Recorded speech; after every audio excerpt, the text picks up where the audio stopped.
हमारे साथ विष्णु जैन जी वकील ज्ञानवापी केस के जुड़ गए, अनुराग भदौरिया जी प्रवक्ता समाजवादी पार्टी के, विजय शंकर तिवारी जी वीएचपी के प्रवक्ता, वारिस पठान प्रवक्ता एआईएमआईएम के, हाजिर खान इस्लामिक स्कॉलर के तौर पर हमारे साथ जुड़ रहे हैं। समर्थ से जल्दी से एक अपडेट ले लेते हैं। समर्थ, भारी हुजूम वहां पर लोगों का पहुंच रहा है, लोग दर्शन पूजा करना चाह रहे हैं। अंजना, बनारस में हर हर है और जो अंदर की तस्वीरें हैं वहां अखंड ज्योति है। मेरे साथ तमाम श्रद्धालु हैं जो अभी अभी व्यास तहखाने से आए हैं, दर्शन कर दूर दूर से आए हैं। मैं उनसे मुखातिब होने की कोशिश करूंगा। क्या माहौल है? आप लोग अभी अंदर से आ रहे हैं। बहुत अच्छा माहौल है, बहुत अच्छा, बहुत आनंद हुआ। कल एकदम अच्छे से दर्शन हुआ, पूरा बहुत बराबर एकदम विधिवत से दर्शन हो गया। सब स्पर्श दर्शन भी हुआ और जो खुला है उसमें भी हम लोग दर्शन कर रहे, बहुत अच्छे से, बहुत अच्छा लगा हम लोग को। आप लोग भी अंदर गए थे? हाँ जी, बाबा काशी विश्वनाथ का आज हमें दर्शन आनंद आनंद मंगलमय, आज पूरा माहौल मंगलमय है, क्योंकि 2024 न जाने क्यों राम जन्मभूमि काशी विश्वनाथ। बस इतना ही कहूंगी कि हम धन्य धन्य हो गए। मैं डाकोर से हूँ, विष्णु भगवान के पास से सीधा काशी आई और काशी यहाँ पे इतने बढ़िया दर्शन हुए कि मैं धन्य धन्य हूँ। लोग आज आए हैं और आज ही से आम जनमानस के लिए दर्शन तहखाने में। हाँ, हम 2 दिन से आए और यहाँ पे आए और ये दर्शन खुले और हम धन्य हो गए। ठीक है, संत भी हैं, आप लोग भी गए थे अंदर, क्या कुछ अनुभूति हुई जब सामने से देखा? लगभग 30 सालों का जो सारे सनातनी और हिंदुओं का जो संघर्ष है वो आज जाके खत्म हुआ है। अनेक 500 सालों का जो संघर्ष है वो आज जाके खत्म हुआ है। ये ऐसा एक तमाचा है उन औरंगजेबों वालों को, एक जोरदार तमाशा है। और ये साक्षात प्रभु श्री रामचंद्र का जब मंदिर स्थापित हुआ तो जैसे राम की जो पत्नी सीता माता है साक्षात सौभाग्यवती लक्ष्मी माता का स्वरूप है, भारत देश को और सौभाग्यशाली बनाएगी। अभी तो काशी हो गया है, जल्दी मथुरा भी बनेगा। अंजना, तो आपने सुना तमाम श्रद्धालुओं की बातें, महंतों की बातें, खुशी है और अखंड ज्योति अंदर जगमगा रही है। काशी जाइएगा तो आपको चारों तरफ वहां पर हर हर महादेव से ही स्वागत किया जाता है और दोनों हाथ उठाकर हर कोई वहां पर हर हर महादेव आज करता हो। धन्यवाद हमारे साथ समर्थ जुड़ने के लिए, पूरी जानकारी देने के लिए और इन भक्तों से बातचीत कराने के लिए। अब अपनी बहस पे आते हैं। विष्णु जैन जी, एक बहस देश में चल पड़ी है, आपका बड़ा योगदान है, आपके पिता का बड़ा योगदान है जिस तरह से ये केस आगे बढ़ रहा है, लेकिन एक बहस देश में चल पड़ी है कि जो मुस्लिम पक्ष है उसे खुद ही अब ये ज्ञानवापी हिंदू पक्ष को सौंप देना चाहिए। जब कोर्ट में केस चल रहा है, क्या आपको लगता है ये मांग वाजिब है, ऐसा होना चाहिए नैतिकता पर? नहीं, देखिए, जो इस केस के ग्लेयरिंग फैक्ट्स हैं वो फैक्ट्स यही साबित करते हैं कि ये कोई मस्जिद परिसर नहीं है, ये एक हिंदू मंदिर का परिसर है जिसको मस्जिद के रूप में उपयोग करने का काम किया जा रहा है। तो अगर अंजुमन इंतजामिया डिसाइड करता है और एक अच्छा निर्णय लेता है कि भाई इसको हम यहाँ से डिसेंट एग्जिट करना चाहते हैं, तो उनके इस डिसीजन का हम लोग वेलकम करेंगे। पर अगर नहीं करते हैं तो जो लीगल लड़ाई है वो कोर्ट में चल रही है। तो इसलिए मैं ऐसा कहना चाहता हूँ, ये जो आप व्यास परिवार की आज तस्वीर दिखा रही हैं और इस पूरे तहखाने को दिखा रही हैं, अंजना जी, बहुत जिम्मेदारी से आपके चैनल के माध्यम से कहना चाहता हूँ, कोई भी रिटर्न ऑर्डर नहीं था वहां पूजा पाठ रोकने का, कोई भी रिटर्न ऑर्डर नहीं था वहां पे बैरिकेडिंग लगाने का। और ऐसा नहीं है अंजना जी कि हमने कोर्ट में बोला और कोर्ट ने हमारी बात मान ली। 11 अगस्त 1843 का आदेश है जो ये साबित करता है कि व्यास परिवार इस तहखाने में काबिज था। उसके बाद 12 मई 1852 का आदेश है जो ये साबित करता है कि वहां पे कब्जे में थे। 8 फरवरी 1886 का ऑर्डर है, 2 मई 1906 का ऑर्डर है, 10 जून 1925 का ऑर्डर है, 13 अक्टूबर 1935 का ऑर्डर है। उसके बाद जो एक कमीशन हुआ था 27 जुलाई 1996, इन सारे आदेशों में यह स्पष्ट होता है कि व्यास परिवार उस तहखाने में काबिज था। गलत ढंग से वहां पे उनको बाहर किया गया प्लेसेस ऑफ वर्शिप। मैं जानता हूं इस डिबेट में आगे प्लेसेस ऑफ वर्शिप की बात होगी। किसने किया? ये मुलायम सिंह यादव की गवर्नमेंट में हुआ था। दिखाइए अनुराग। मुलायम सिंह यादव की गवर्नमेंट के टाइम पे हुआ था। और मैं एक बात कहना चाहता हूं अंजना जी, अभी मैं जानता हूं आगे समय इस डिबेट में प्लेसेस ऑफ वर्शिप एक्ट की बात आएगी। प्लेसेस ऑफ वर्शिप एक्ट का सेक्शन 3 क्या कहता है? जो जिस जगह की स्थिति है, प्लेसेस ऑफ वर्शिप एक्ट आया जुलाई 1991 में, तो जो जिस जगह की स्थिति है वो वैसी रहेगी। तो उस स्थिति को वायलेट किसने किया? प्लेसेस ऑफ वर्शिप एक्ट के सेक्शन 3 का उल्लंघन करते हुए पूजा पाठ रोकी गई। और इसीलिए कल माननीय न्यायालय ने जो आदेश दिया है वो लीगल है और उसकी कंप्लायंस की गई। ठीक है, जवाब दीजिए अनुराग जी। सीधा आरोप लगा रहे हैं व्यास परिवार को, जो वहां पर पूजा करता था उसे रोका, यूपी संभलता नहीं था तो मंदिरों में रोक दो पूजा। सुन तो लीजिए, कहते हैं ना अंजना जी, बिक गया बाजार में दोपहर तक एक एक झूठ, शाम तक हम सच लिए बैठे रहे। अरे प्रभु, उसके बाद से भारतीय जनता पार्टी की 4 सरकारें आई हैं, 4 सरकारें। हम समाजवादी लोग तो संविधान और न्यायपालिका को मानने वाले लोग हैं। अगर आप संविधान और न्यायपालिका को नहीं मानते तो बता दीजिए। कल्याण सिंह जी की सरकार बनी, 2 बार वो मुख्यमंत्री रहे, रामप्रकाश गुप्ता जी रहे, उसके बाद राजनाथ सिंह जी मुख्यमंत्री रहे। इसलिए जनता को असली मुद्दों से ध्यान भटकाने के लिए झूठ बोलने की आदत पड़ गई भारतीय जनता पार्टी को। सरकारें आपकी भी थी। आज देखिए, अयोध्या में भव्य मंदिर बना है, माननीय सर्वोच्च न्यायालय ने आदेश दिया, मंदिर बन रहा है। सब उसको हमने कहा ना, जो पूजा हमारी आस्था का विषय है, राजनीतिक विषय नहीं है। भारतीय जनता पार्टी धर्म और राजनीति दोनों एक साथ करना चाहती है। बंद किसने कराया था? राजनीति का मतलब समझना पड़ेगा। एक मिनट, राजनीति होती है, एक मिनट सुन लीजिए, एक सिंपल राजनीति होती है मेरा ये वादा है आपको कि अगर दोपहर तक दुकान में सारी झूठ बिक रही है, शाम तक सच रह जा रहा है, तो वो सच मैं आपके मुंह से बुलवाऊंगी। आज सच पूरा देश जाने। व्यास परिवार को व्यास तहखाने में पूजा करने से किसकी सरकार ने रोका था? किसकी सरकार ने रोका था? आप सुन लीजिए ना मेरी बात। जवाब मैं अपनी बात कह लूं तब आप इस सच नहीं, आप पहले जवाब देंगे। आप नहीं उनसे पूछेंगे सवाल। सुन लीजिए, हर वक्त का जब उस समय आपको याद होगा, जिस समाज जो हमारा देश है, देश संविधान और न्यायपालिका से चलता है, और जिम्मेदारी हर राजनीतिक दल की होती है कि संविधान और न्यायपालिका का सम्मान करे।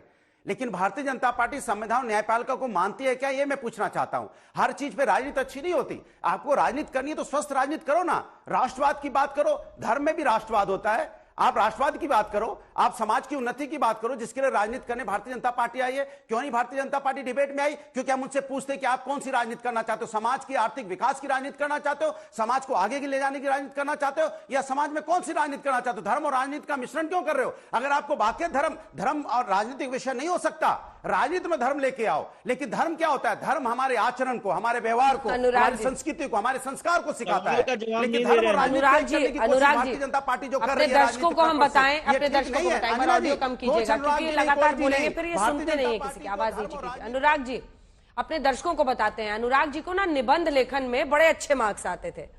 इनको कोई टॉपिक आप दे दीजिए, उस पर निबंध बड़ा अच्छा लिखते हैं। लेकिन अगर आपने प्रश्नोत्तर कर लिया कि प्रश्न है इसका जवाब दीजिए, तो उसमें बहुत अच्छा इनका स्कोर नहीं रहता था, क्योंकि क्वेश्चन पेपर ही बदल देते थे। इस पर क्वेश्चन पेपर ही बदल देते थे। आऊंगी अनुराग जी, एक बार फिर मैं कोशिश करूंगी आपके पास आने की। वारिस जी, एक बहस देश में चल पड़ी है जिस पर मैं आपसे जवाब चाहती हूँ, और वो बहस ये है कि जो अयोध्या में एक लंबी लड़ाई चली ना, 500 साल की चली, करते करते कोर्ट में हिंदू पक्ष ने बहुत धैर्य के साथ इंतजार किया। कोर्ट के फैसले के बाद ट्रस्ट ने आम लोगों के पैसे से वहां मंदिर बनाया। अब ये बहस है कि क्या काशी में खुद ही ये ज्ञानवापी सौंप देना चाहिए हिंदू पक्ष को, क्योंकि सामने दिखता है ना, पता नहीं वारिस जी आप गए हैं नहीं गए हैं, सारे निशान दिखते हैं वहां पर। पश्चिमी दीवार तो पूरा मंदिर की दीवार है जो इस देखिए अंजना जी नहीं ऐसा देखिए अंजना जी, सबसे पहली बात तो ये है, कल जो वाराणसी कोर्ट का फैसला है वो सरासर गलत फैसला था। हम अंजुमन इंतजामिया कमेटी ने उसके खिलाफ अपील भी फाइल की, सुप्रीम कोर्ट गए, मगर सुप्रीम कोर्ट ने कहा कि आप इलाहाबाद हाई कोर्ट में जाइए। तो इलाहाबाद हाई कोर्ट में अपील की हियरिंग होगी, उसके बाद ऑर्डर आएगा। ऐसा हम क्यों कहते हैं गलत फैसला था? क्योंकि आप खुद देखिए 17 जनवरी के दिन इन्हीं जजों ने, इसी जज जो जिनसे ऑर्डर दिया कल, उन्होंने डिस्ट्रिक्ट मजिस्ट्रेट को वहां पे अपॉइंटमेंट किया था एज अ रिसीवर। वहां पे कोई ऑर्डर पास नहीं किया था कि आप प्रेयर अलाउड करिए। अब अचानक जिस दिन उनका रिटायरमेंट जाने के दिन उन्होंने ये फैसला दे दिया, जो पर से प्लेसेस ऑफ वर्शिप एक्ट 1991 का सरासर उल्लंघन है। प्लेसेस ऑफ वर्शिप एक्ट आया था किस लिए? उसका एक इंटेंट था, ये इंटेंशन ये था कि जो भी जितनी भी जगह 15 अगस्त 1947 के पहले है, मॉन्यूमेंटल रिलीजियस स्ट्रक्चर है, उसका आप नेचर और कैरेक्टर को चेंज नहीं कर सकते। और ये पार्लियामेंट में पूरी बहस हुई, बहस होने के बाद एक कानून बना गया जो आज भी इस वक्त तक इंप्लीमेंटेड है, वो हटाया नहीं है। तो ये सरासर प्लेसेस ऑफ वर्शिप एक्ट 1991 का उल्लंघन है। मगर बीजेपी, विश्व हिंदू परिषद, आरएसएस को क्या चाहिए? ये पूरे देश को वापस 92 के एरा में लेके जाना चाहते हैं, बाबरी के एरा में। वहां पर भी सुप्रीम कोर्ट का फैसला था। देखिए पूरे हिंदुस्तान ने माना, सबने माना। सुप्रीम कोर्ट ने भी अपने फैसले में क्या कहा था? उस वक्त भी इसी तरह के आर्ग्यूमेंट हो रहे थे जब कि कोई भी प्रमाण मिले नहीं है कि किसी मंदिर को तोड़कर मस्जिद बनाया गया है। सुप्रीम कोर्ट ने उस वक्त भी कहा था कि एएसआई का जो सर्वे रिपोर्ट आया है उससे भी यह साबित नहीं हो रहा है कि कोई मूर्ति प्रकट हो गई, जो ये बोलते थे 23 और 24 दिसंबर की रात को प्रकट हो गई। सुप्रीम कोर्ट ने फर्दर मोर क्या कहा जाकर कि यह एक एक्ट जो था डिमोलिश करने का, मस्जिद का क्रिमिनल एक्ट था।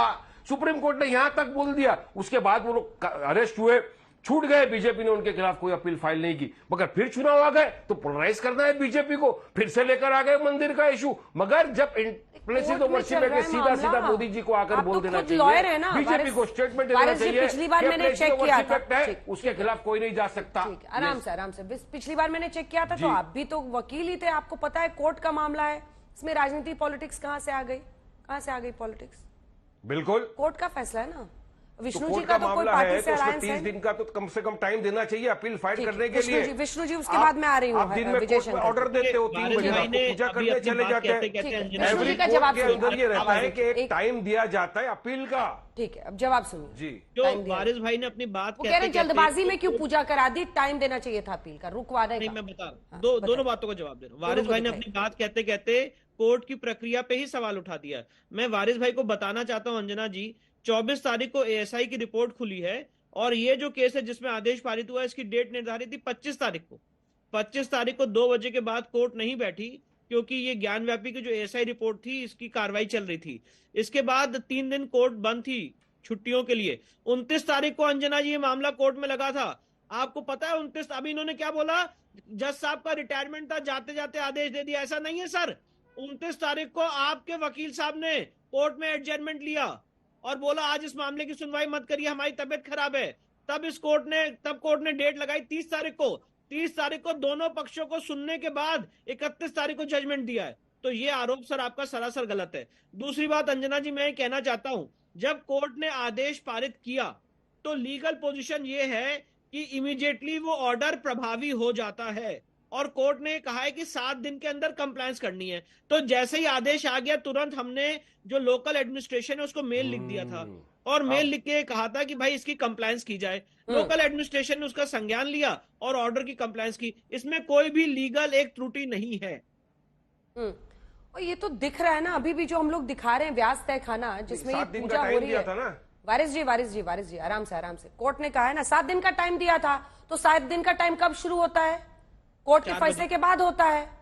अब वो 2 दिन बात करें, 3 दिन बात करें, उसी घंटे कर दे, कभी भी कर सकते हैं। करने का तो टाइम देते हैं। जहाँ पर 30 साल से अगर पूजा नहीं हुई है अंजना जी, 30 साल तक तो कुछ नहीं हुआ था। कई बार तो कई केसेस में लोग 1-1 महीना बैठे रहते हैं, नहीं अपील फाइल करते हैं तो वेट करे रहेंगे। एएसआई का रिपोर्ट सीधा सार्वजनिक कर दिया, ये कर दिया। अरे अभी इनके लिए तो सेक्युलर कब पूजा होगा मालूम है अंजना जी? जब हम सब खड़े होकर बोल देंगे मुसलमान सारी मस्जिदें ले लो हमारी, सबको तोड़। अरे ये ड्रामा मत कीजिए वारिस जी, अब ड्रामा मोड में आ गया। हटाइए वारिस जी का ऑडियो कम कीजिए। वारिस जी नहीं, ये सब विक्टिम कार्ड मत कीजिए, ये सब ड्रामा वाला मोड में ले लीजिए, सब ले लीजिए, ये भी दे दूंगा, वैसा ड्रामा मोड क्यों करते हैं वारिस जी, क्यों करते हैं आप? ये विक्टिम कार्ड से कितना वोट मिल जाएगा? 10-20 वोट भी नहीं मिलेगा ये सब ड्रामा से वोट नहीं मिलता। विष्णु जी 2 लाइन में बात पूरी कीजिए, मुझे जाना है उनके पास। रोकी गई थी तब क्या अचानक नहीं रोकी गई थी? जब पूजा पाठ रोकी गई थी क्या कोई लीगल नोटिस दिया गया था? क्या कोई कोर्ट का आदेश आया था? क्या अपील फाइल करने का समय दिया गया था? कोई समय नहीं दिया गया था अंजना जी। अचानक अपनी पावर का दुरुपयोग करते हुए पूजा पाठ रोक दी गई थी और आज जब पूजा पाठ शुरू हुई है तो सवाल उठा रहे हैं कि समय देना चाहिए था अपील फाइल करने का। ये लीगल सही पोजीशन नहीं है अंजना जी। ठीक है।